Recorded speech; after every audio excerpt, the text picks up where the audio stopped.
I am talking now based on that video put out from Okija.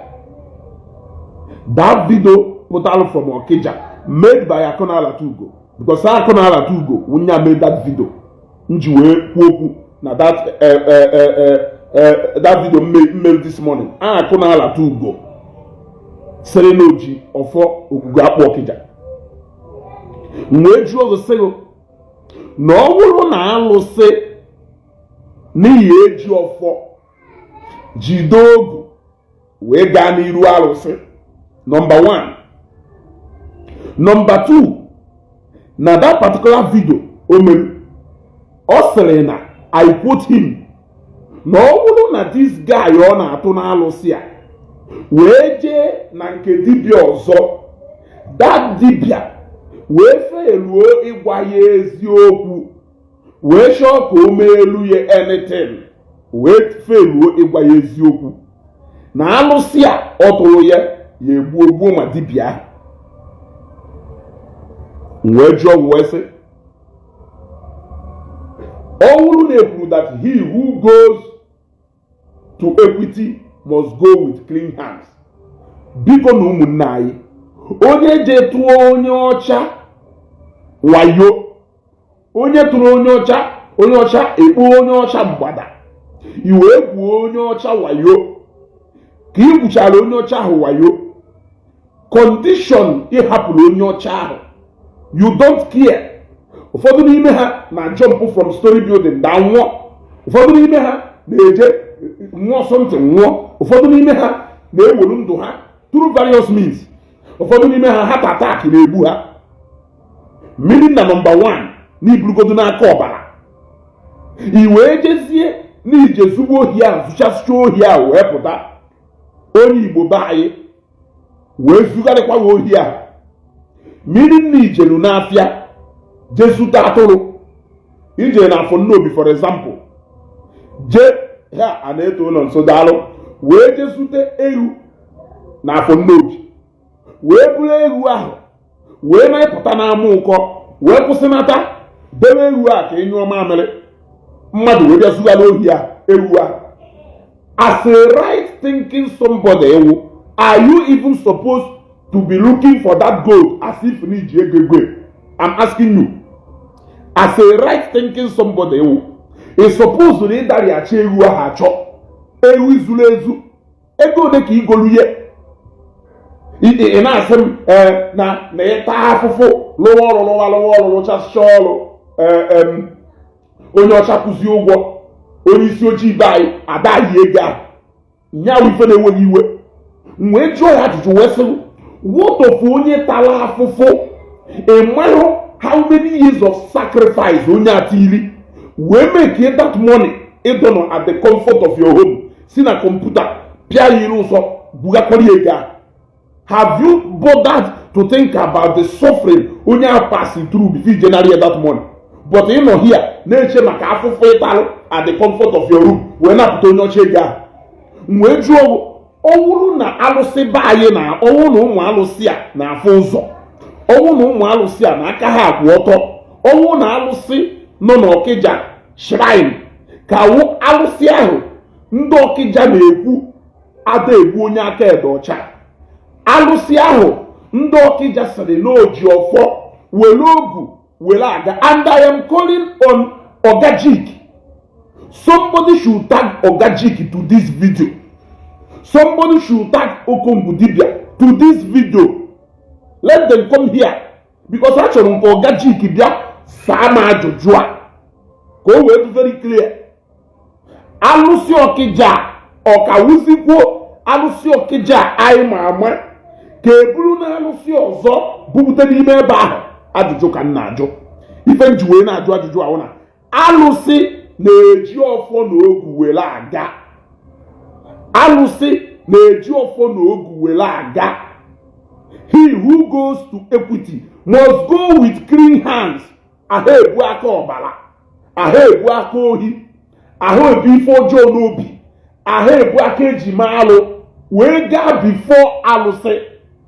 Na wee chụkwa ya ajụjụ wee sị onye ahụ onye sere ụlọ nya ji ọfa alụsị a ma n'ihi na-agwọrụ ndị na-atụ akwụkwọ ọgwụ aka gị ọdọcha ibu aka gị ọdọcha. Are you clean enough to come before arụsị Ọkịja buru ọfọ arụsị ahụ? Ana m ajụ ajụjụ na ọ bụrụ na ọfọ wife ahụ ọwụ n'ala Igbo ka ọfọ ka wụ, because onye na-eji ọfọ obi onye kpatara na ụfọdụ were ọfọ ahụ kpara ike, ọfọ ahụ na-emecha tiwuo ha. Ụfọdụ were ọfọ obi ahụ kpara ike, ndị bi n'obi o wee were ọfọ obi were akpa ike, ọfọ ahụ na-emecha tiwuo onye ahụ.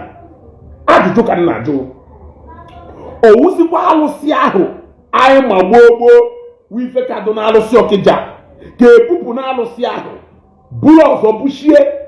Ana m ajụ gị ajụjụ, kedu ka onye sịrị na ọnya ji ọfọ alụsị ma na alụsị ji ọfọ na ogu, onye je tụọ onye ọcha ọlụ wee tụta ego onye ọcha wee gwuo onye ọcha wayo wee gwugakọrọ ya ego? Do you have any right? Let me not use right. Do you have any faith, any integrity to go and stand before alụsị eji ọfọ na ogu aga n'ihu ya jee tụọ mmadụ na alụsị for doing the same thing imelu mmadụ ka emelu? Ịchọ ka ije were alụsị wee jee chụgharịwa onye ahụ? Ajụjụ ka m na-ajụ. Amanda Chidalụ, thank you very much. I want us to answer this question ka ị wee fụ na a lot of original alụsị do resident n'ala Igbo a, ụmụ okorobịa sịrị na ọha awụ aka ji ọfọ ejenebunatacha alụsị ọjọọ ha ji akpa ike buru edoicha n'ala Igbo a were na-ebusi ndị be anyị. By normal anyị wurie na alụsị ewu mmụọ ji afọ alụsị na-afụ beyond what physical eyes can see. I want to sound like it. Ife ndị mmadụ debere alụsị na ife alụsị wụ ewuru ya na alụsị ewu mmụọ. Alụsị na-afụ beyond ife ndị mmadụ na-afụ.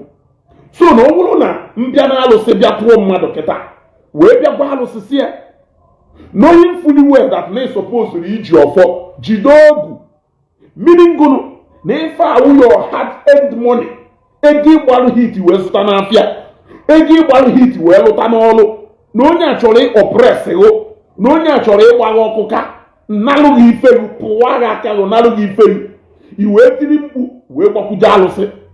Alụsị will first of all, Peter, I greet you. Alụsị will first of all look now say ega ego number one. Alụsị wee chọpụta na this particular money na ọ bụla ego. Alụsị wee nyokwa wee sị onye aka ya ọdụdụ ọcha enough to stand before me to seek for justice.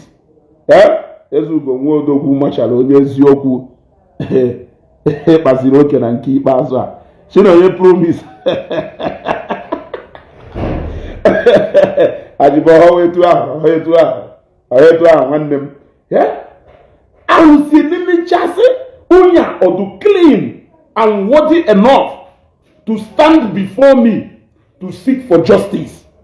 O wee na-eghe anya, o wee fụ na that justice ebiara isik n'ebe ọ nọ, na-eto on the hand of justice against you somewhere, because ịgbapụ that arrow will turn around and come to you. Because if ahụ imelu mma, as a matter of fact, the product of waya ahụ igburu mmadụ ka ebiara n'ihu alụsị ebia seeking for justice. I don't understand. Etu aka these people here say disgrace yari onwe ha na Facebook, because I call it disgrace. Etu aka ha yesi disgrace yari onwe ha na ana Igbo. Now tag ya na Oga Jike here. Si na Oga Jike na mụ gwara ya na ndị nwa dibịa ha nwere na Ọkịja continue ide emefe a ha na-ebe. Ọkịja shrine a survive go agha Chris Ngige bụ wee bịa ebe. The next one, that shrine cannot condone it, cannot even survive it. Yes. Jenu gwe ife ankwuru. Sine na musere na Ọkịja shrine a survive go the first shaking Chris Ngige chekiri ha. Yes. O nwere ụbọchị ekwuru the thing mmadụ wee sị na Chris Ngige na ọka na-ata afụfụ Okija Shrine invasion ahụ onye gwa na ọka na-ata afụfụ ya. He simply left as governor and went to Abuja as a senator. He left as a senator and went to Abuja as a minister. Ngunwa was the custodian of that shrine Ojebulu. Gunu follow Nandowu since that time when you were making since that time when you were invade Sha Arusokija keji we wasie nke wojobo guwesie nke wayo another government ye sheta alusi ahụ ma onye na-efe ya efe ma alusi na onwe onye ahụ ya afọ mebe ndị mmadụ ifu na-eme ndị mmadụ na mamodu ụdị nkirike ego ụnụ na-achụ onye na-encourage efukwuru na enu ka onye ji ọfọ na enu ka onye sịrị na oji ọfọ arụsị akụ na-alata ugo sịrị na oji ọfọ arụsị mebepụrụ ọnụ asị unu enyezina onye ọrụ kere ọrụ ị na-asịsị enyezina ọrụ ahụ mako ka ọrụ ikwuruf ka ọrụ ikwu foundation ka ọ kọntraktị na gọọmenti kere ọrụ ị na-asị ndị mmadụ enyezina ọrụ ị na-asị ndị mmadụ enyezina ewu ejelụwa ọrụ lụcha ọrụ enyezi asamanụ ka ọ dọpụta ego nya ka ị nọ n'ihu alụsị nọrụ bifo alụsị Israel nọ alụsị standard for justice wee nọrọ n'ihu alụsị ahụ were akọ si enyezina mmadụ ọlụ wayo ọlụ ohi ị nọrọ ebe ahụ na-agwọrọ ndị mmadụ ọgwụ ka onye ọcha were enye ha ego ka ha were ezu onye ọcha ohi isi m na-ewe aka ji ọfọ onye nyere ọfọ ahụ iji onye nyere ọfọ ahụ iji onye nyere ọfọ ahụ iji unu ju na-eje butecha arụsị arụrụ a na dọbacha ya n'ala Igbo a ọ na-akpa ike amabụ m n'ife na-eme n'ala Igbo ata na ife ụmụ okorobịa because the truth wụ na since dibịa ji wee baa n'aka ụmụ okorobịa ife emebiena since ọrụ dibịa ji wee si n'aka ndị okenye wee baa n'aka ụmụ okorobịa ife emebigo. It is no more business as usual.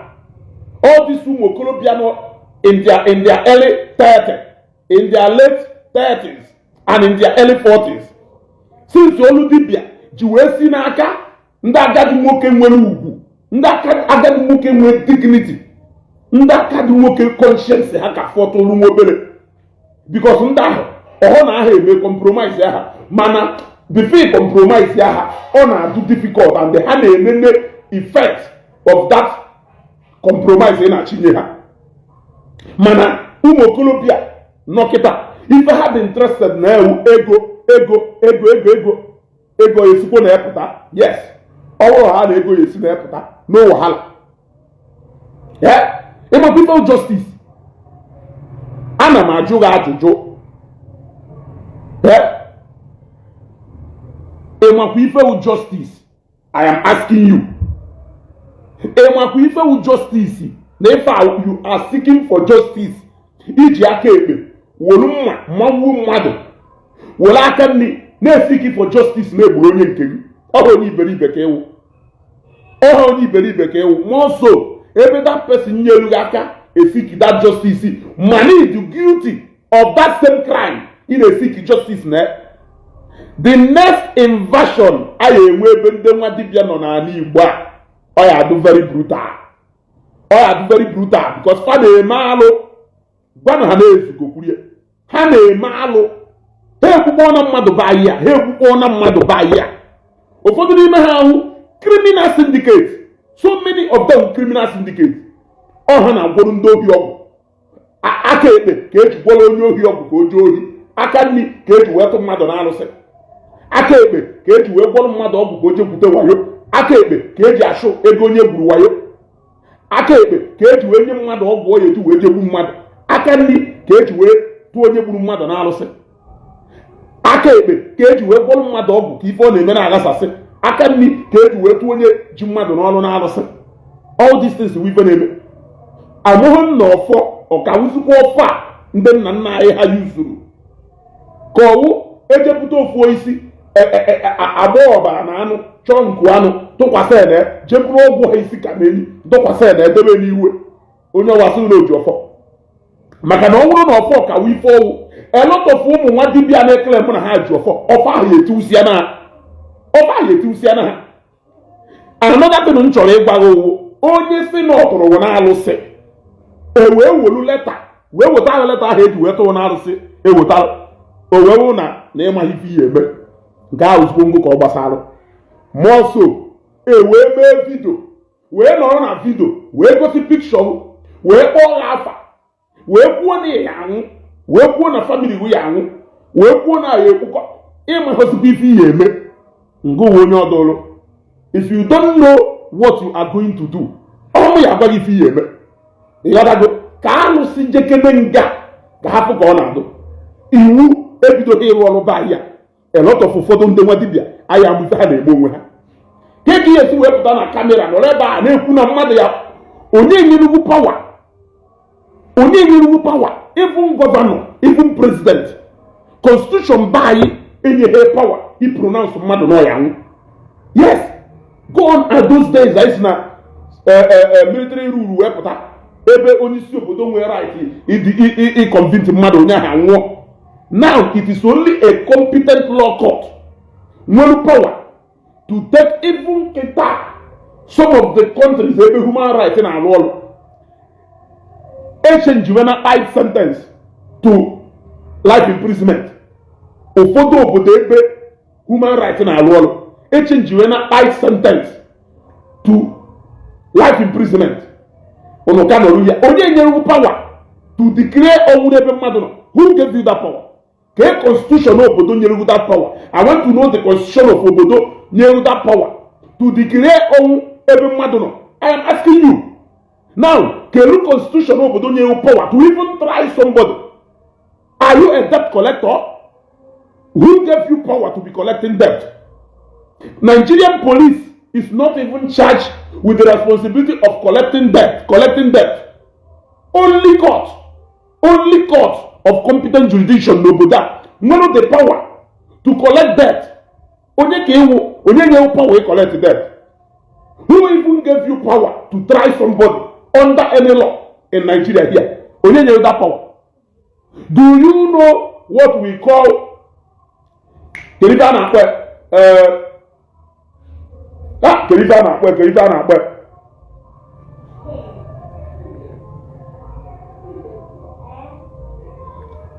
so stupid things. You scam someone his or her money, hard-earned money, and another person scam the money back. You went to Alosi to report. You see, trial by ordeal. Do you know what trial by ordeal? Do you know if a trial by ordeal?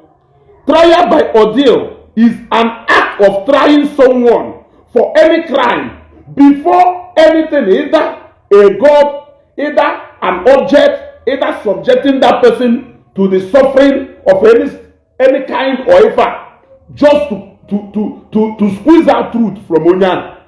It is a crime n'obodo abụna and not punishable by law n'obodo abụna onye ka nji wesel because our government institutions are not functional, because our people are not. I think it's high time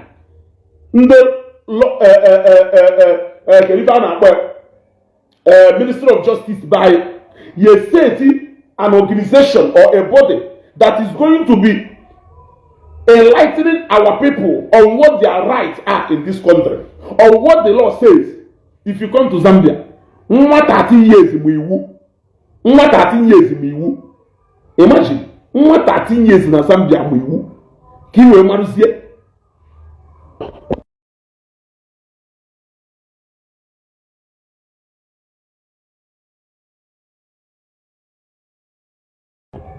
You see, even in Zambia and ụfọdụ African countries is ọjọọ ndị nọ na Angola. Nwa 13 years or nwa 14 years. Mụ iwu o nwere iwu ahụ si etinyere trap edai ojidere. Also na Nigeria ka an adult of 40 years amaghị iwu a na-emeghị ife ahụ ịma na n'iwu ka ọwụ na-adala iwu a na-emeghị sịrị do her enlighten them enough to know that na mmadụ na trample on your right. Yeah? By normal, this guy eji picture, I don't know who that guy is. So, Manasi no n'obodo Igbo. Get a lawyer here in Nigeria. Write a petition na Abuja. Spend money, spend the ego si jee buru nwa dibịa ahụ nọ n'Ọkịja tupuo ya n'ime na Abuja nya kpọọ arụsị a ka arụsị a bịa sefu onye ka anyị wee malụrị how powerful that arụsị dị nya kpọọ arụsị a lot of ndị be anyị ebe ahụ ha bụ ignorant of the law of this country, law of this land, ha bụ ignorant of the law of this land, and that is why they are giving all these guys opportunity to be misleading and deceiving our people. Their petition na Abuja bịa buru that guy gbaa ya akwụkwọ na court na ya atụ ya nga mụ gbalụgo gbaa ya akwụkwọ na court with that particular video mfụrụ na secret online gbaa ya akwụkwọ ọ ya eje nga oge ọ sapụchalụ pụta ka anyị wee marụzie mana gọọmenti be anyị kụkọsịrị aka kụkọ ọkpa a na-eme alụ anụkata egosi ozu mmadụ ebe ebuji ozu mmadụ je dọmpụọ na alụsị ebe ahụ mọchụarị even ndị health nọ na local gọọmenti ekwusigo ka ihe ala local gọọmenti ndị health are supposed to move in there. Is that not health hazard? Okay, my mom nwụrụ, I beg them na teaching hospital si ado heti bụ na mortuary ha hapụ ya tiri ụtụtụ ka ama nọ ya ebiri dọkịta wee gwa m na ha ala ahụ ka ndị mmadụ na ozu nọ na ward more than 3 hours. Oifo gwara m na ha ala ahụ ka ndị mmadụ na ozu nọ na ward more than 3 hours. So kedu ka ndị mmadụ ga-esi wee biri with decaying ozu in a community? Gọọmenti emechi ọnụ ọ ya emebe ndị ọcha ndị a n'obodo oyibo ọ ya emebe ndị ọcha ọsọ ebe abịa gwa anyị ife Alex mock trial. You see, enwe provision where you can squeeze these people to a tight corner. Man no katọpụta na Facebook na-pronounce ọnwụ n'ebe ị nọ and n'ebe family unu. Which kind of alụsị do so merciful, do so ruthless that na ogbuo onye committed crime, ogbuo ndị onwe ife ha mere? Which kind of a ruthless alụsị na ebe a? Ogbuo onye committed crime, ogbuo ndị onwe ife ha mere? Why na onye eje gbuo onye ahụ committed crime hapụzie ndị aka ha dị ọcha? I am asking you. And you want to allow this nonsense to continue in Igbo? Even though we will 95, if not 100% of people in the general Lucia, they seek for justice. The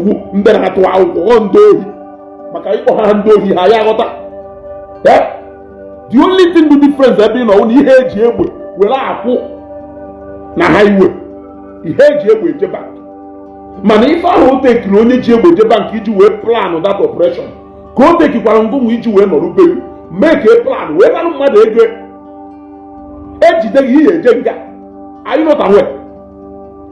Ejide gị ihe eje nga unu na-eme alụ n'obodo a eji okomonye ọnwụ na ide eme ife ọ na-eme maka na ịnọrọ nke na-eme mana ozi unu ịdasi eme na alụ ya arụzi omenala nji wee kwu if we continue na this part biko ọ na-ebe a na-emetụ maka na like and love button na-eklik maka na like and love button na like and love button because I want to share about this video. Share this video. Let these people hear me. If we continue in this trajectory, next 10 years or next 15 years or 20 years, if we are St. Mary's Junction ever, if we ever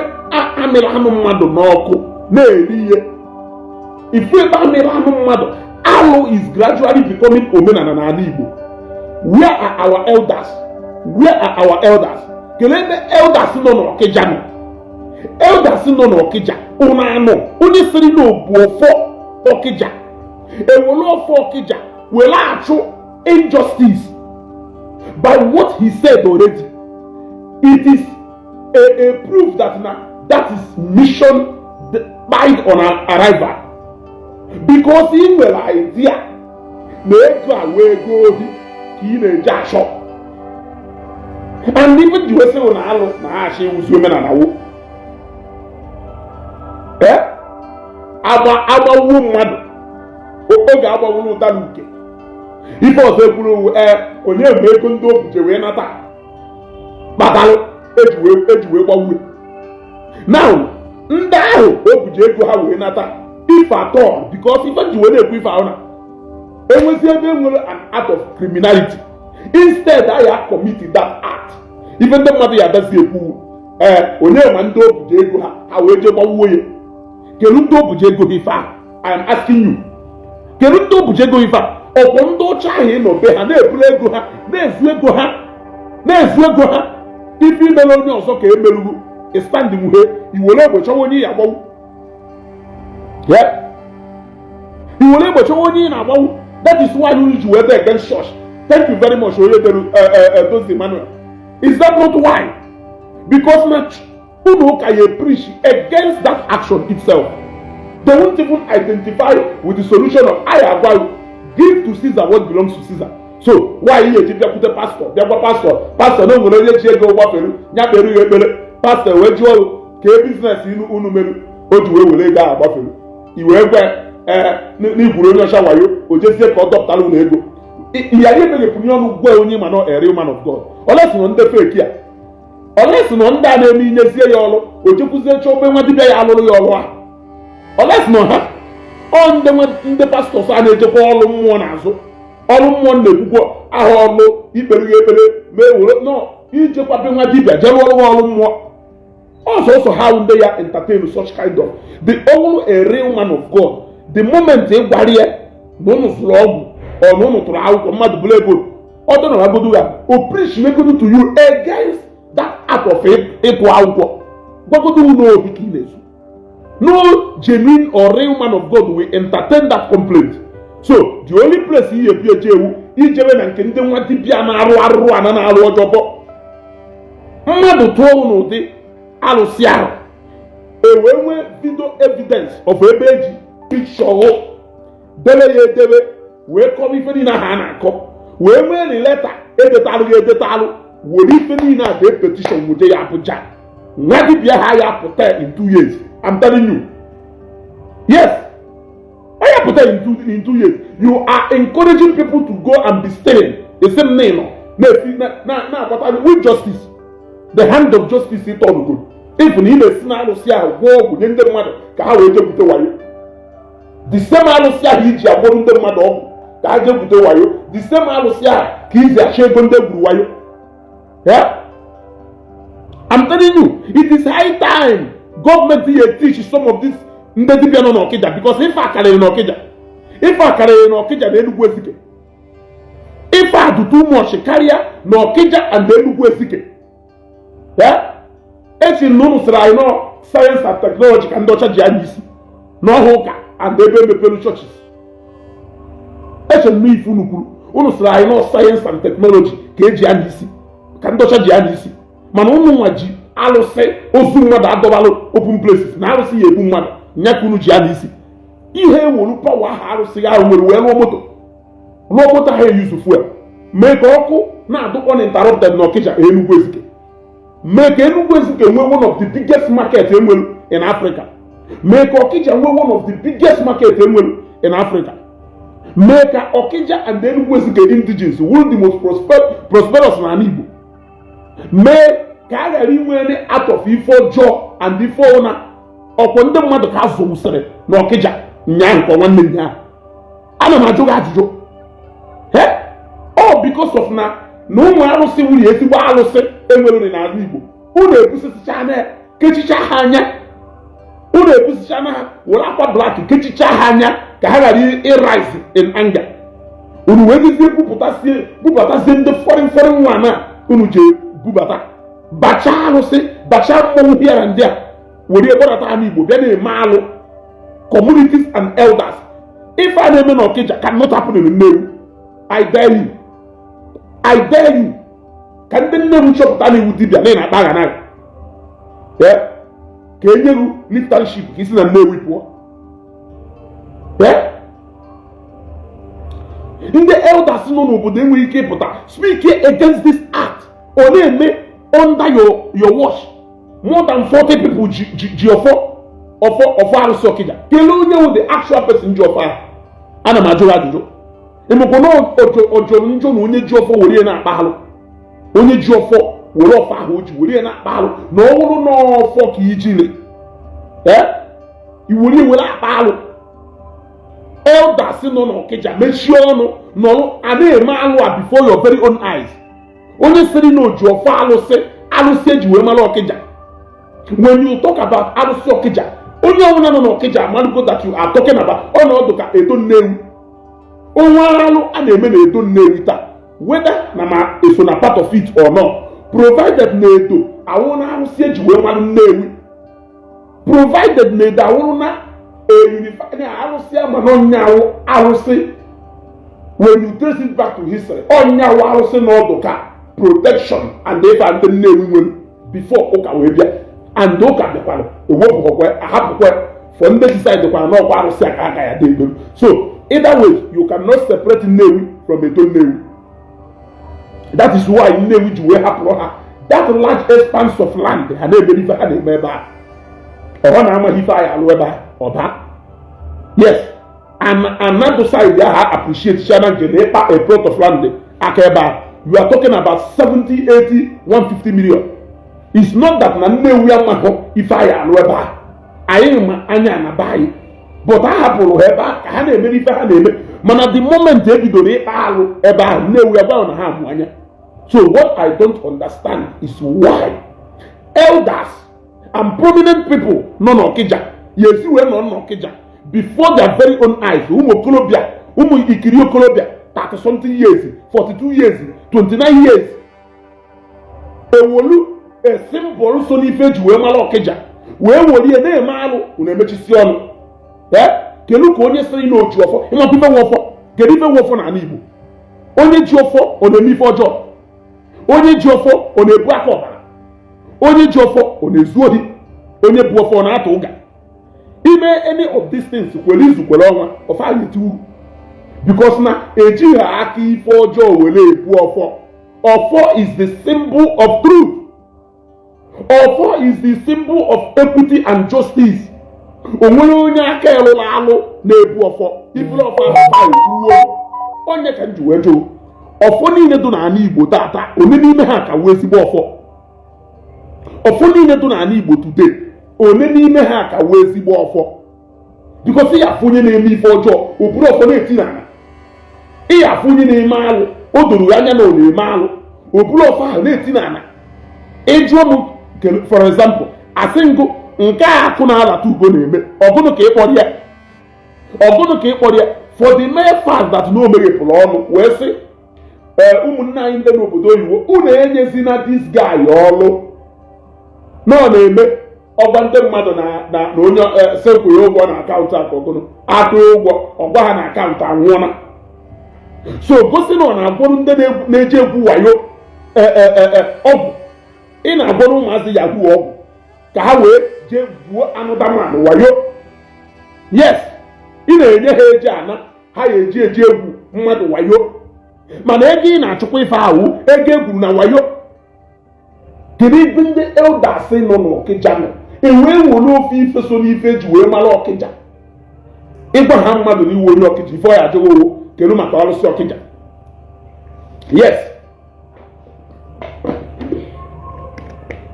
etu ya wee gwa ha mmadụ n'iwu onye Nnewi ọsị nke maka akwụkwọ Nnewi. Ịgwa mmadụ n'iwu onye Ugbo ọsị nke maka ata eze. Ise mmadụ n'iwu onye Oraifite ọsị nwanne Emeka Ọfọ. Etu a ka o si wee do. Yes, ịgwa ha mmadụ n'iwu onye Ọkịja ọsị nke maka alụsị Ọkịja. Because na akụkọ akọrọ maka alụsị ahụ mgbe ndị be anyị nwepụ so many means of seeking for justice like now na enwere court of law, nwee polisi, nwee igwe, nwee so many people ị nwere ike iwoji ikperu abịa kpee ihe. Mgbe ahụ alụsị wụ the only hope a common man nwere. So enwee kọọla ya akụkọ the story of that alụsị Ọkịja. Mgbe na-ajụ ndị mmadụ alụsị Ọkịja ahụ akọọla ya akụkọ ọnya ka alụsị Ọkịja ka nọ n'ọlụ tata. That is one of the reasons kpatara Ngige ji wee invade that shrine. Ngige invade that shrine kpụkọsịa ndị niile n'ebe a Abuja ha notere aka before ha wee bata. One ahụ ụnụ ha were aza aka ji ọfọ ogwugwu ahụ unu ejekwa Abuja. unu na-eje Abuja ọzọ mana unu jee Abuja nke ahụ o nwere ike unu anya natazi egbo unu jee Abuja nke ahụ unu anya natazi egbo na ọnwụ na unu anya akwụsị dis nonsense unu na-eme ị nọ na Facebook ị na-edikiri ọnwụ na family mmadụ so ị mahụ na an attempt or even conspiracy to commit ị mahụ na a crime called are you not aware so ịnụba oke ekpelu mmadụ ikpe maka conspiracy to buy somebody or na-ekpelu mmadụ ikpe for attempted tying of somebody you think you must actually tie somebody before you change that is that what you are thinking is that what you are thinking unu na-eme alụ na ala Igbo and ala Igbo anyị demanded total cleansing from all these people who hold ala Igbo captive unu na-eme alụ bahia unu na-eme alụ bahia unu na-eme alụ bahia imagine since dibia ji wee si n'aka jee nene ndị dibia nọcha at their 70 80 early 60 late 60 na aba 70 ụfọdụ n'ime ha nwere ọrụ ihe ewuru wotalụfa ha esiti ewu down nye gị advice o nwere ụfọdụ ọgwụ ya abịa ịgwọ n'aka ha esiti ewu down nye gị advice gwa ha na for your age na ha nwere ike ịgwọrọ ụdị ọgwụ a na ọya calamity they will advise you mana ụmụ okolobịa niile enwelu na-eme nke mụta ha ka esi awụgiri n'ala ọ gbawa n'afa nke fụchata ha ka ọ esi jee ofu obodo o nwere ike o jee Bini jepụta ofu arụsị ndị Bini ma o jee bute otu mistik ọgwụ na India ma o jee Niger jepụta otu ọgwụ jee buo ofu ọgwụ buru ebunata ebe ahịa dobe wuri na-egwusisi ndị mmadụ ọ zara na nwa dibịa a na-amụzi dibịa ahụ dibịa hazi ama ama o sinsi dibịa eji wee mụwa dibịa mụwa n'ala Igbo oge gboo onye ahụ na-alụ dibịa nna ya lụrụ dibịa ahụ ọ lụchakwa dibịa ahụ ejekwa nwa ofu nwa ya o sinsi eji wee mụwa dibịa mụwa ọhazi ama ama ka eji wee weruzie dibịa wee lụwa ọjọbọ na arụrụ ana n'ala Igbo o sinsi eji wee zọwa eze azọ ahazi amụ eze amụ o sinsi ahụ ka our traditional that is where Matthias Ezeaku Waja and the likes of them should start their fight from. Everything about our traditional institutions has been jeopardized by our people, not Ndocha. Yes, even Anu Ndocha Kosere in terms of women and Igbo, do very clear. And they did not stop our people entirely from idol worshipping. It is choice, it is by choice. You either choose to see good is to this side or to remain that side. They stop Alu Onugola go today. See no meheme na Igbo. But events and time has shown that even in Ahume. But this particular one demanded our people to stand up and speak against it. Since then we have do Zoba Zoba. Among obodo original of obodo because only is that to na agboro ya for me onye aji of obodo eme a na-ebuga obi ebuga a sị na obi adụ mbuga aha ebuga obi ebuga ebu obi dụka obi na-adụ ịghọtana mana these days na ala Igbo a na-azụ obi azọ a na-azụ eze azọ enwe ozu usoro eji echi eze ọgụnụ nwa dibịa kịta a na-amụzi ọrụ dibịa bụ ịfụta n'ebe mmadụ na-eji amụ ọrụ pasta bụ inwe kọl inwere kọl ahụ ọ wayo ka ị na-egwu ọnwụ na inwe kọl you must have a divine call to come and serve in that spiritual ever. You can't just wake up jee n'ụlọ ụka sị na amụ ọrụ pastọ ya amụ ka esi asụ speaking in tongue ya amụ ka esi ekpe ekpere. It's not possible. Aha amụ dibịa mụ onye ọ na-amụrụ dibịa mụ amaghị nsọ ọ maghị ife a na-eji etiwu mmadụ ọ maghị ife ọ ya eme a na-etiwu mmadụ. Why can't Matthias and the ndị otu ha focus on that part to redeem an Igbo from this traditional bondage a na-eke our people all in the name of na na-eme omenala? Ana m ajụ gị ajụjụ. I'm asking you, even na nna gị lụrụ dibịa ahụ nya ahụ guarantee na ya alụ dibịa.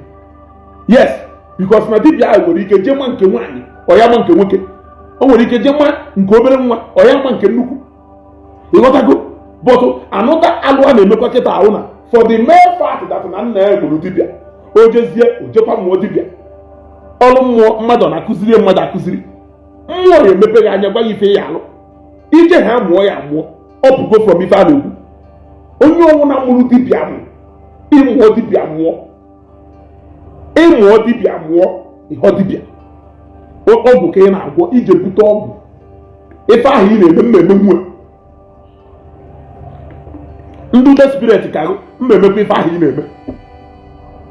Yes, ọ nje ebinye eje mgbe ofu arụsị na bini buru ebunata ya ebe a, jụọ ife mmeji ehikwa arụsị ahụ, jụọ ife mmeji agbapụ arụsị ahụ pụọ, alụwa bụ dibịa.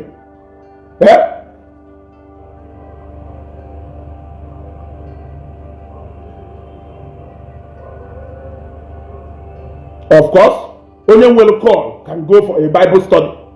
Going for a Bible study teacher from even Negwa, you know it. I can go even for a Bible study. Romalo akwụkwọ nsọ. Yes, onye na-eje Bible study ka o wee mara iwu ọ ya ada edebe. Ka o wee mara iwu Bible. Bible is more like a constitution. Onye je Bible study, Bible school, not ka onye je law school. Yes. Yes. Onye nwekwa dibịa must have a counsel. He must have a counsel. Yes. Onye nwekwa somebody ya da agwa ya okwu ọ na-anụ. It is like that. It is like that. Let us call a spade a spade. Let us call a spade a spade. Ọ karịa ihe etu a. Ọ ha ncha niile na-eme alụ niile a na-eme n'ala Igbo. Anọrụ in the name of nature ọfọ. Ịmakwa ife nwọfọ. Go and make research about ife ọfọ nọ n'ala Igbo. Ọfọ obi. Nwa ahụ aba na wrong hand. Eji eme. Onye a ji eme alụ. Mana one thing is sure. Na emecha na ọfa ahụ etiwo onye a. Ọfa ahụ must tiwo onye a. But these days, ha na-amụcha agwụgwa mgbe ejebe ohi. Ha na-amacha dị ka esi agbapụ mmụọ ọfọ apụọ. Ha na-emezi alụ ha na-eme. Ha ekwudo ya ike na-arụ arụrụ na niile ha na-alụ. Na-ekirikiri maka na like and love. Ọwụ dị share bụ video. Share this video. Ka mmadụ ole share this video. Because I really want this video to go. I want people to see this video. Kedu ife ndị Ọkịja ya eji wee nọrọ a na-eme alụ bụ obodo dị ka Ọkịja. Enwere ndị ukwu nwee ndị eji eje mba. Ka unu esi wee nọrọ enwere unu na-eme alụ, unu emechisi ọnụ a na-eme alụ before your watch. Unu anọrụ onye sịrị na ọwụ a custodian of culture. Ịma na culture anyị do deep rooted in the truth, equity and justice. Onye mewu n'ibe, onye mewu n'ibe. Yes, mmụọ emewu na nwa mmadụ ka nwa mmadụ ghara imewu nwa mmụọ. Ịnọrụzie nwa dibịa sịrị unu obu ọfọ nnukwu alụsị dị na Ọkịja dị ka Ọkịja shrine. Ogwugwu akpụ nwa dibịa sịrị unu nya bụ ọfọ ogwugwu akpụ na-aka ji ọfọ ogwugwu. Wee nọrọ na Facebook before the whole world wee na-agwụ nọ na encourage ndị mmadụ ji egwuo wayo. Even ije gwuo wayo anapụghị ife ahụ igwu na wee gụpịakwa ka achụ onye anapụrụ ya. Meaning na encourage 419 na ị na encourage ekwuru nnọọ sinsi alụ ji wee wụrụ omenala. Sinsi ahụ ka o ji eme afọ ebe a na-egbu mmadụ a na-akụ aka. Onwe ozi ife ọjọọ aha atụzi ndị Igbo ka ife ọjọọ. Ife ọjọọ wụ na-azụ ka a na-eme ya okwu. A na-eme ya eme ọwụ secret between you and this person. Onye afụrụ ya ebe imeri ya ekpuchie ya. These days, there is nothing like secret dealings anymore. People are doing the worst things in public and they are moving around and going around as if it is a normal business. Yes, people are doing unimaginable and unthinkable things. Na public etu a, public of Igbo mmadụ. Aha ezozi ya ezo. Onwe ozi ife a na-eze. Onwe ozi onye na-ese ka a na-agara iti nwunye. A na-akụrụ aka sef na-aja ya ike. Nji wee sị na kakịta in the next 20 years to come, ịpụta na junction a na-akpọcha anụ mmadụ ndị ya eri ya na-eri, ndị ya ada asetụfịa a na-ekwukwa, mana ndị ya adọnọkwa na-erie na public ya adọnọ na-erie. Which way forward an Igbo? Akwụ na-arata ugo kere ọfụ obodo iji ife a. onye nyere gị ọfọ ahụ iji. It is time to put this ọfọ unu jisha into question. It is time to put this ọfọ unu jisha into question. Yes, because I'm almost your Fiji. Before we jiri mmadụ ọfọ n'ogu, before you fight somebody, do chọọ na ijiri onye ahụ ọfọ n'ogu. Kedu ife ọnwụ na ijiri mmadụ ọfọ n'ogu? Ọ bụrụ na ife na-anọwo na onye a na-oppress gị, do chọọ na onwe onye na-oppress. Ọ bụrụ na ife iji eje ka akụ ọfọ ahụ n'ala, who because na o nwere onye ị na-suspect or ị na-accuse n'ojigu, do chọọ na onwe onye iji ha ya. Ọ bụrụ na ụgwọ ka iji alụsị ahụ ji ọ ka iji ọfọ ahụ eji ifio, dị chọọ na onwekwa onye iji ụgwọ na-ekwugo, mmiri ngụnụ na aka gị ga-adụrịrị ọcha, obi gị ga-adụrịrị ọcha. It is non-negotiable. He who goes before equity. Do you know what equity means? Do you know what equity means? Do you know what equity means? Equality is different from equity. Must go with clean hands. Akayo ya dọcha. Onweghị tetoje. Iweje. It is no more happening now. Unu nọrọ na-achụ ụka kiti. Mgbe ju na ajụjụ countless time wee si unu hapụrụ ana je na-azụ ute.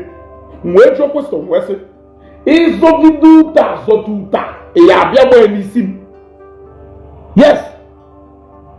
Yes, I want to go class. In Okija, every native doctor claim they have the offer. Even Ekehiti also have the same offer. My question is, who is the right person that holds the offer of the Alusi Okija? You see? It is now very clear that in the Nina they claim ha onwere offer faji. Maka ijide offer according to an Igbo culture, ijide offer maalo offer ha eti wo ana atụgo ana abụọ ike. Onwere offer faji. Akuna ala tugo. Kusi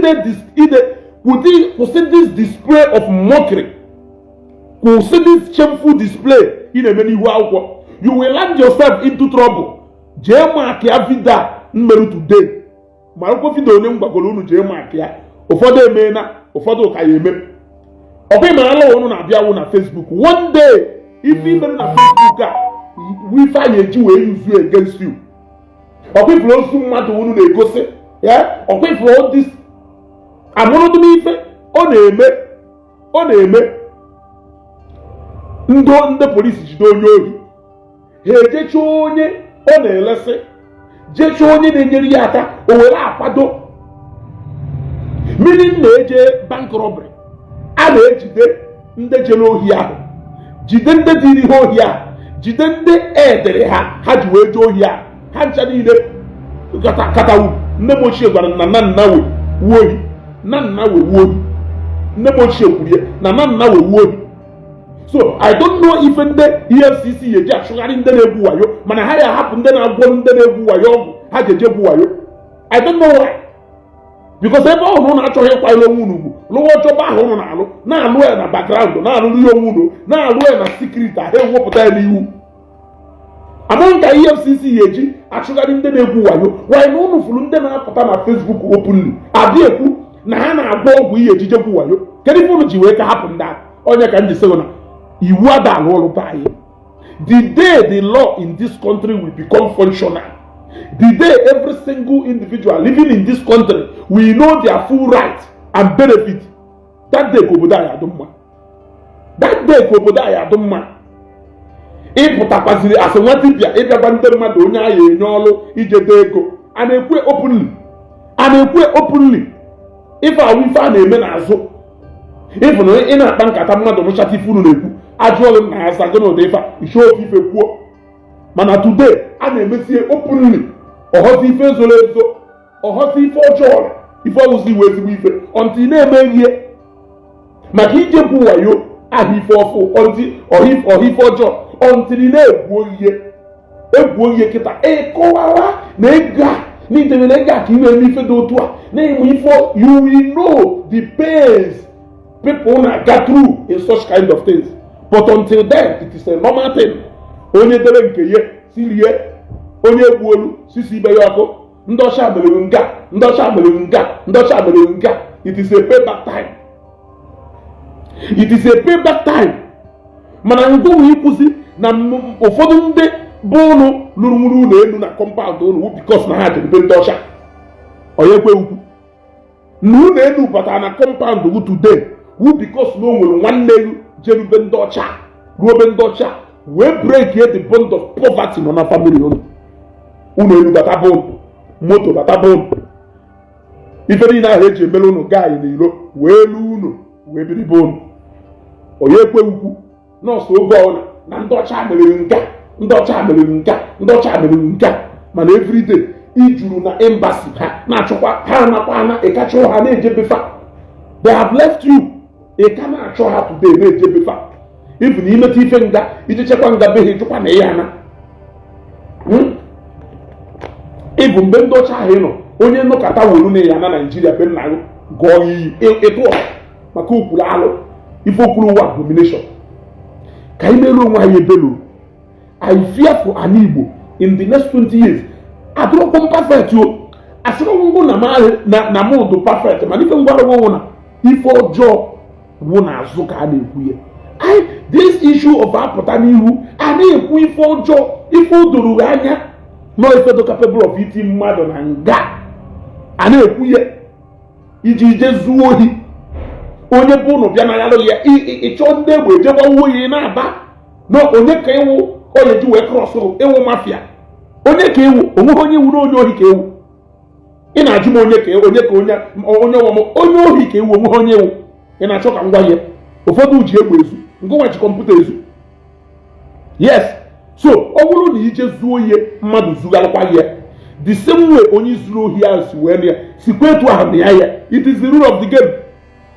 Nke ahụ ego ije zute mmadụ na-agharụ gị etu ị na-esigharị ọnwụ na-achọsi ife ihe eme. Onye ị na-ji ego ahụ si etughachi ife o ya emewu iwe ghara efe na Nigeria the next minute. Ana m ajụ ya ajụjụ ya amame mmadụ mana a ya emeghị ọwụ ego wee na-ajụ onye jere na arụsị je besara arụsị biko na mmadụ na jem ụlọ o wee unu anajeghị abụrụ ụlọ n'ụlọ igburu mmadụ wee posesi ya igburu onye nwe ụlọ ahụ rie ya ebe maka na ọ mụtara nwa wee gbuo nwanne gị iwee je gwọta ọgwụ iwee ji ndị mmadụ wee je gbuo nwanne gị ka i wee rie nwanne gị ekpe iwee rizie ya ekpe wee bichizie n'ụlọ ahụ gụ na mmadụ wee kọba asịrị nwe ọdịọda onye ahụ wee chọpụ ụzọ wee nagharụ ya ahụ nagharụ ụlọ ahụ ijewe na alụsị ka ịlachapụ ọsọ na alụsị. Kedu ka alụsị ya esi wee kpe ikpe? Alụsị ya eburugodo ụzọ bugodo ngụ nwa kwafuru ọbara wee biri n'ụlọ ahụ maka ịkwafuru ọbara wee biri n'ụlọ ahụ.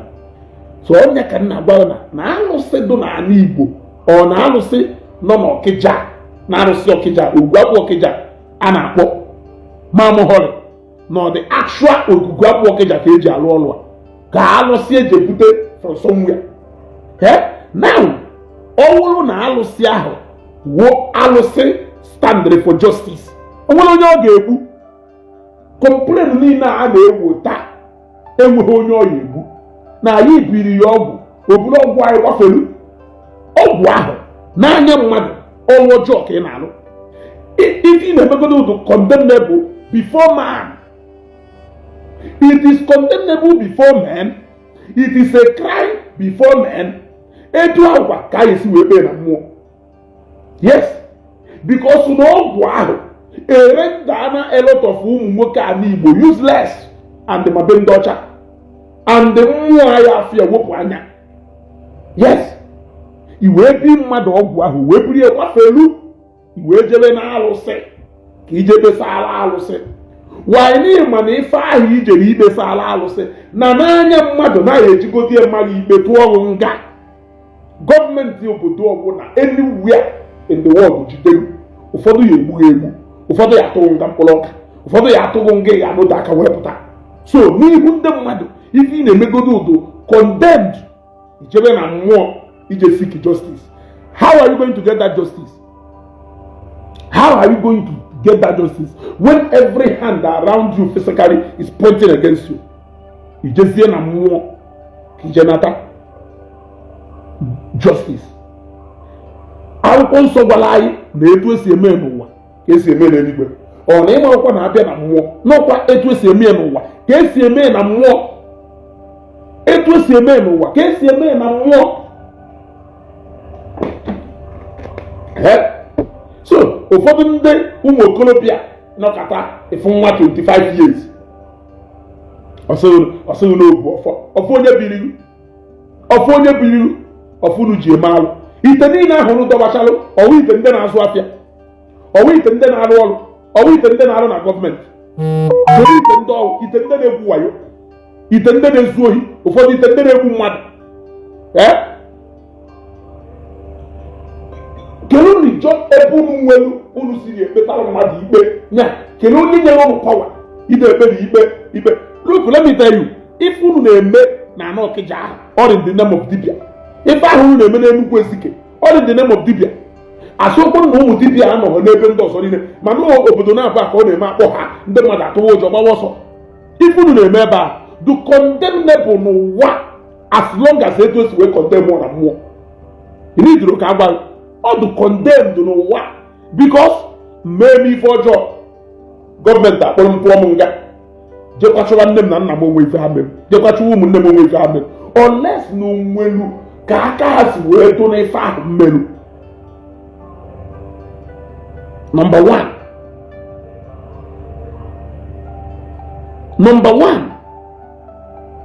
then abịakwa n'anya ụwa onwere onye nyere ugwu pawa ịgba ụgwọ.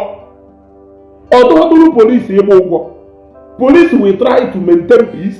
Ọnwụ na peace ya na ogozie maintain. They will tell you people to decide whether to go and settle in court. So ọnwụ na police enweghị the duty ijegbe ụgwọ. Onye ka ewo, onye nyewu the power and the right ijegbe ụgwọ under which constitution? I will another constitution I may use to different from this constitution I may use now. I'm asking you. Then I never put in over here no crime okay na commit. And now now by setting up a court that is outside the customary one, etc., that should take care of some traditional and some local some things, or you won't be even all this. Like that has something to do with the kindred omuna. He should go to customary court to do charged with looking inward in some custom and tradition of people. Like Igbo and Obi, Igbo and a family na so. Of course, customary court supposedly take care of such kind of Igbo.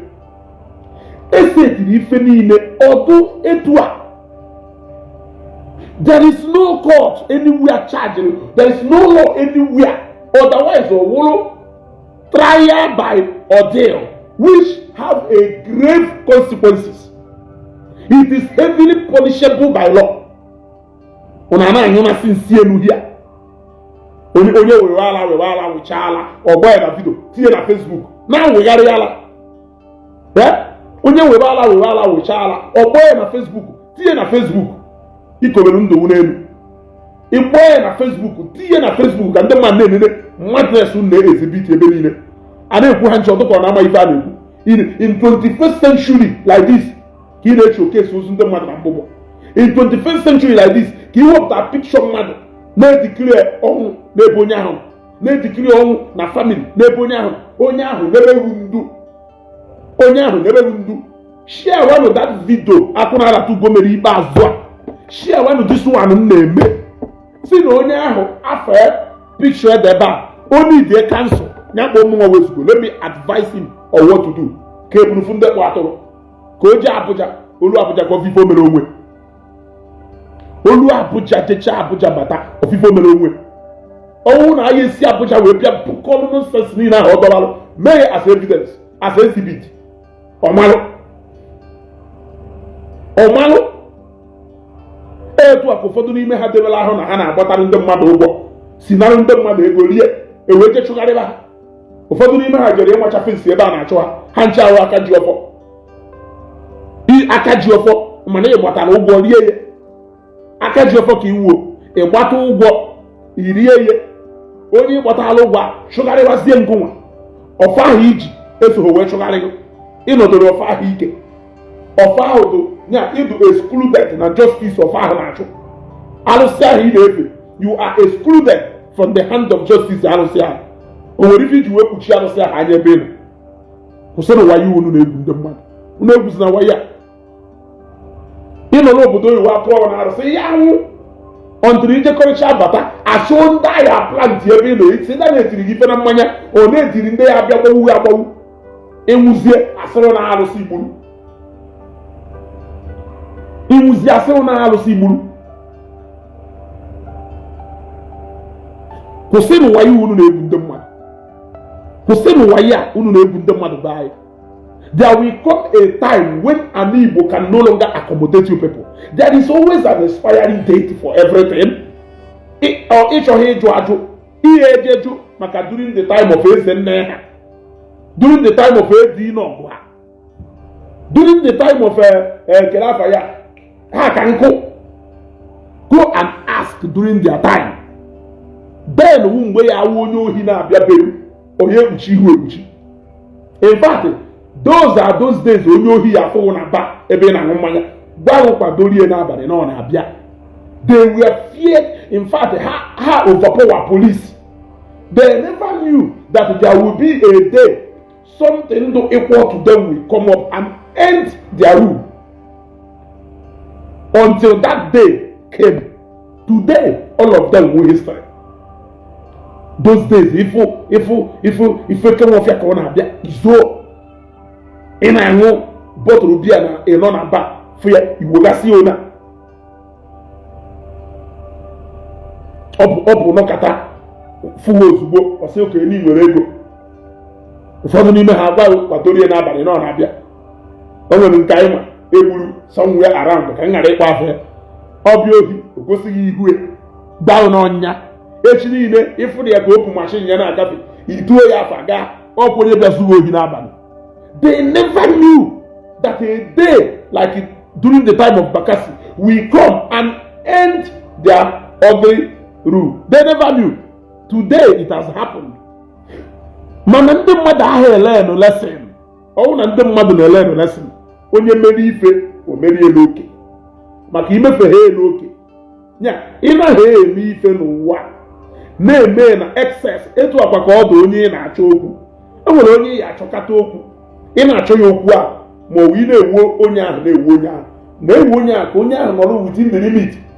The moment ị nwogidere onye ahụ ruo ha na that elastic limit ọkọ m explode ka ya explode and o explode isi ịda n'iketara ya ọ na ịghọtago.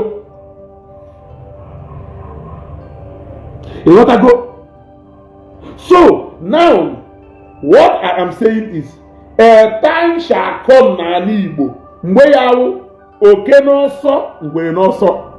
The day government will decide or an organization will decide to take up the activities of so many so-called ndakajiofo.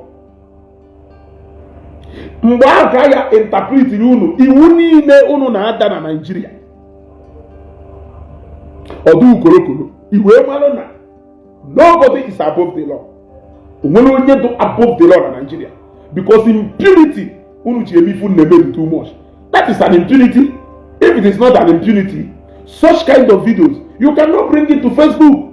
Why are you bringing it to Facebook? To tell us that no go work, that you have the right to declare no nyayado, you have the right to declare no nyayado. Then I will ask you, who gave you that power? Can only give you that power? Under which law are you operating on? Because under trial and ordeal, you are not allowed or authorized anywhere to set up any trial, whatever thing, anywhere aside the court of law. So, in the education matter, you to court to see about court to buy matter, asa boy out. You to ihe esigbo mmadụ akwụkwọ saabụọ ya akwụkwọ and etu a court si ekpe ikpe in absentia onye abịaghọzi ikpe in absentia ụfọdụ n'ime ụlọ wo candidate of prison but a matter if you don't withdraw and watch your steps from now most of you potential candidate of prison alụsị ahụ ị na-ekperu ya debutere nne na prison alụsị ahụ ị na-ekperu ya bịa beelụ na ọwụ na grant ahụ beel alụsị ahụ ị na-ekperu nwunye ya eweta surety ihe edebe before ewe grant ahụ beel unu continue in this trajectory unu na-aga because unu na-ewozi ka onye unu na-ekpezi ikpe wayo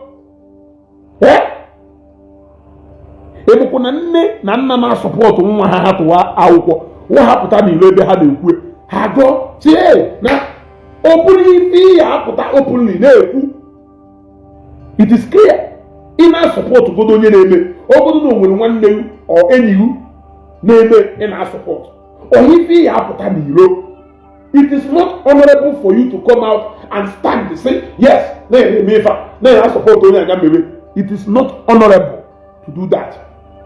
You will rather give that person support on Azo. You may need support or her support. That is the most honorable thing to do. You know that go? No one happened. As you know, clear where mother is no all. No, they really good the money. They go the money. Which money? Is it your money? They go in your child. So there is no way I will see you see where you mother never father. If not that non call bukono na agwo so no na to mmadụ na arụsị apụta ebu abansi uje ye ịchọgodo ukpọrịa police ka ọ bịa sign undertaking onwe ebe ọ to any member of your family he will go in for it may arrest ka ọ bịa sign all undertaking ọgodo na ịchọghọ iwote ya Abuja ka o jeta afọ wuru police jee kpọrịa ka ọ bịa sign all undertaking because o kwuru openly ka m fụzie ouzeri na alụsị ahụ nwere ife ji ezije ka mmadụ nọ ya kpochigata alụsị ahụ bak ọnwụle na alụsị ahụ nwere ife ma ọ alụsị ahụ jezie mechisia polis steshọn niile dobe anyị gbusisie ndị polisi niile n'ebe ahụ ka ọ ya wee nwee ife mere ka a ghara ịbịa kpụrụ ya ịghọtago kwụsịrị nọnsensị ya kwụsịrị nọnsensị ya enough is enough. Enough is enough. Enough is enough. Kedu ka alụsị ya esi je gbuo mmadụ ebe onye ahụ ejighị ego onye ahụ ji ego onye alụsị ya egbu ngụ nwa kpọtụkwuru alụsị ahụ maka na ego ahụ a na-achọ onye nwe ego ahụ na-achọ yes onye nwe ego ahụ a na-achọ nwe onye alụsị ya eje n'ụlọ ọgụ and onye alụsị ahụ ya egbu ngụnwa maka ngụ the first offender ego ahụ wee ego adụghị ọcha ego ahụ adụghị genuine that money is not your money that money is not your money you want to go that money is not your money so why ihe eji wee jekwa alụsị ka alụsị jekwa alụghị ụgwọ ego ahụ ego ọgụ alụsị and ọbụlọkwa sọsọ onye ka m ji wee nwe ọchịcha meseji alụsị mmiri enwere onye elu maka ịtụ mmadụ na alụsị m ji wee kwuo ụbọchị nwoke be anyị jelu n'ukwu osisi dị na nga ọkpala je na-eti mkpu m wee kwuo na alụsị na-egbukwa ụzọ na-abụ bikos aka ya adụ ọcha ịya adụ shọ na kraịm a iji wee bịa ịtụ mmadụ na alụsị na ihe kọmiti bụ onye against anybody ọwụrụgodo na kọmitiri against anybody na agụ na onye ahụ edokwa na onye ahụ gbaghalụ n'ezi obi provided na mmadụ ka na-eburu grudges against the same crime iji wee jewe na alụsị aka ekwe ọtọ ya egbu yes alụsị na-anụ ọgụ for the oppressed alụsị a compromise bụ alụsị agbanwebeghị gbanye isi ebe ọzọ alụsị ahụ ya egbu ngụnwa jee na alụsị ọnyawụ na alụsị egbuo onye je tụ ya mmadụ ịghọtago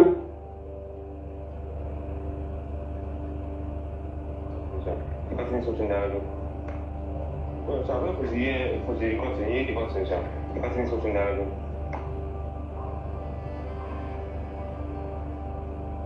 You want to go? So, I want to watch this video. Share this video. Can ka wuri fe muta nyela ayi. Ani Igbo ye mecha reject ba every single person name abomination na ani Igbo. O nwere ebe anaghị eruo. Tobechukwu John Ejinkole ka isi malụ. Ama m ọfụma na onye ka m ji wee disregard ya. Ịghọtago? Ife ka m si wee na-ewe ndị ọ na-akọ. Ọ chọkwala onye dee ife ahụ ọ na-ede 20 times ebe a. Ma reply. Karịa ma mma reply ya blọk onye a blọk. Ịghọtago? So, anyị Igbo ya emecha rise ya up. Chọwanụ ute ka na-ekwunu ya tụta abepsicha. Every single thing represent the culture. A na-ejeopardize ya. Na-etwist ya ọnụnọlụ ime anya is right. Ka ọ na-efu ha okwu niile ndegbu okwuru ada ebughị obi ebugha a na-azọ eze azọ ma nke ekwuru in terms of ntụ dibịa si ama mmadụ.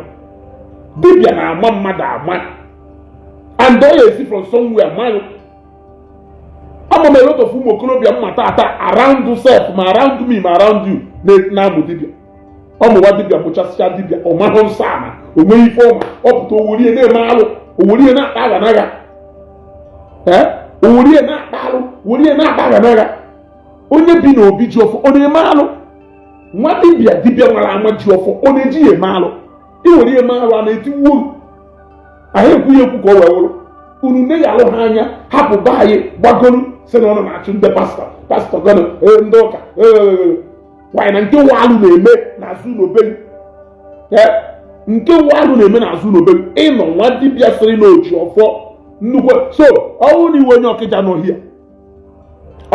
ọkịja n'ohia and ịma na ogwugwu akpụ na ọdụ ka edeiti nọ n'ọkịja ịghọtago eto ezemewu si wee nọ na Nnewi Blessing Washington daalụ o wee wụ n'iwe onye ọzọ n'iwe onye ọkịja na-eme omenala iwe onye ọkịja and ị na-eme omenala iwe onye ọkịja and iwe onye omenala and ịma na for the fact that n'iwe onye omenala na alụsị ya ada akpọku na ikpere ekpere ewu ogwugwu akpụ ọkịja ogwu mmiri ọkịja ịya akpọkụcha ụmụ arụsị niile a iwee nọrọ asụ onye omenala ahụ wee fụ nwa dibịa sịrị ịhụ na onye awa aka ji ọfọ alụsị ahụ ya akpọku o wee pụta na Facebook wee na-asọpọtụ igwu wayo wee sị na ọ na-eji agbachitere onye gburu mmadụ wayo ebugharịkwa wayo ego ahụ na ọ na-eji ịgbachitere onye ahụ ego.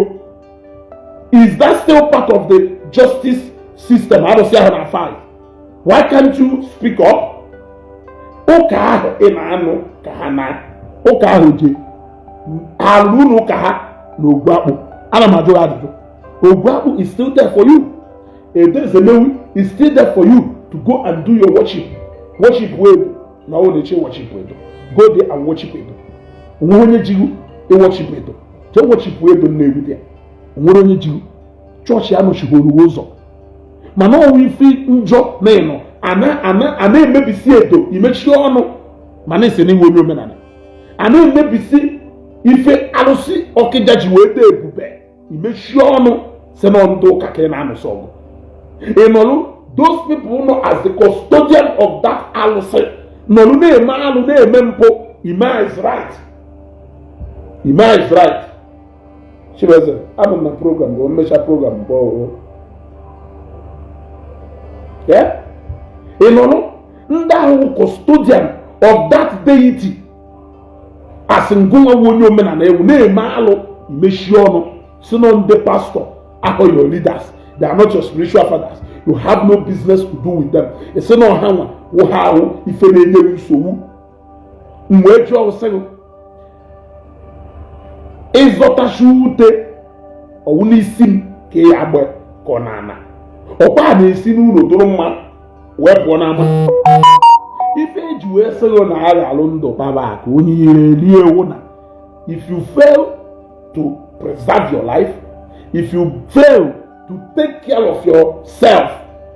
Ị na-achụ ego, ịchụta ego ahụ ewee zọbazie ndụ, nke a na-ajọ njọ.